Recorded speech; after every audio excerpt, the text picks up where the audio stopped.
हाय। तो हर्ष का एक क्वेश्चन आया है बिजनेस स्टडीज़ क्लास 12 का। It reads absolute decentralisation of authority is neither possible nor practical.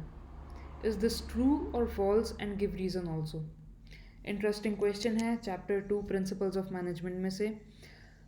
और इस क्वेश्चन को सॉल्व करने के लिए ये क्वेश्चन क्या कह रहा है, ये कह रहा है कि एब्सोल्यूट डिसेंट्रलाइजेशन जो है अथॉरिटी का वो ना ही पॉसिबल है और ना ही प्रैक्टिकल है। क्या ये बात सच है या नहीं? इज़ इट ट्रू और फॉल्स? और अपने आंसर के लिए रीज़न भी दो।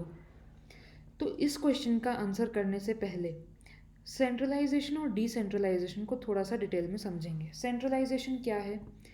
सेंट्रलाइजेशन वो सिचुएशन है जब कोई भी ऑर्गेनाइजेशन में अथॉरिटी या पावर, डिसीजन मेकिंग पावर्स जो हैं वो कॉन्सेंट्रेट होती चली जाती हैं हायर लेवल्स पे। यानी कि छोटे डिसीजंस भी, माइनर डिसीजंस भी जब हायर लेवल ऑफ मैनेजमेंट लेने लगती है तो उसको हम कहते हैं कि सेंट्रलाइजेशन ज़्यादा है ऑर्गेनाइजेशन में।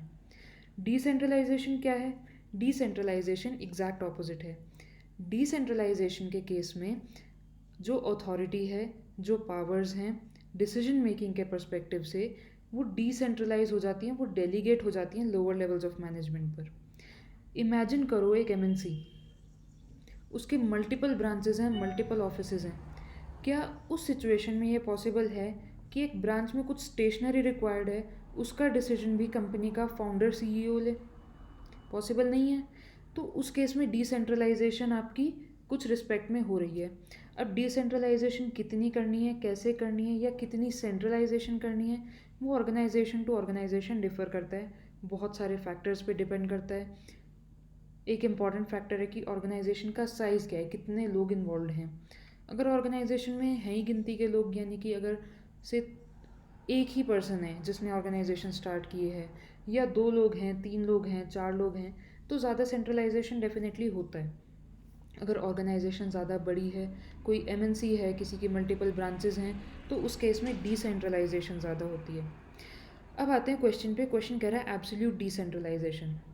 देखो स्टूडेंट्स, क्या है कि एब्सोल्यूट सेंट्रलाइजेशन और एब्सोल्यूट डिसेंट्रलाइजेशन यानी कि इस कॉन्सेप्ट के दोनों ही एक्सट्रीम्स ना तो पॉसिबल हैं ना ही प्रैक्टिकल हैं। दोनों ही सिचुएशंस में अगर ये क्वेश्चन सेंट्रलाइजेशन का भी होता तो भी ये आंसर जो है ट्रू होता।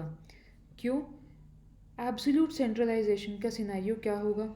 या तो आपकी ऑर्गेनाइजेशन सिर्फ 1 पर्सन की है, अगर 1 से ज़्यादा पर्सन है तो कुछ डिसीजंस दूसरे पर्सन को लेने होंगे, क्योंकि इतनी ज़्यादा डिटेल में इंस्ट्रक्शंस देना प्रैक्टिकली ह्यूमंस के लिए पॉसिबल ही नहीं है।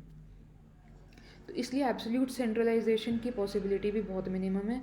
और एब्सोल्यूट सेंट्रलाइजेशन के केस में मतलब जितना ज़्यादा आप सेंट्रलाइज करना चाहोगे, आपकी ऑर्गेनाइजेशन ग्रो नहीं कर सकती।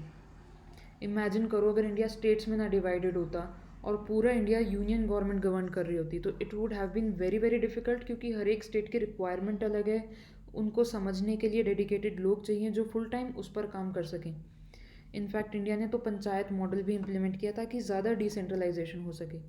Same goes for the organisations.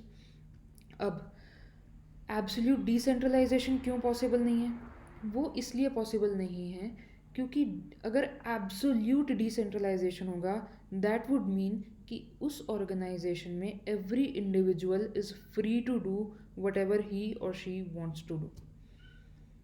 अब अगर ऐसी कोई सिचुएशन बनती है तो उस ऑर्गेनाइजेशन की ग्रोथ और डेवलपमेंट नेक्स्ट टू इम्पॉसिबल होगी, क्योंकि एक पर्टिकुलर डायरेक्शन में काम करना इम्पॉसिबल हो जाएगा।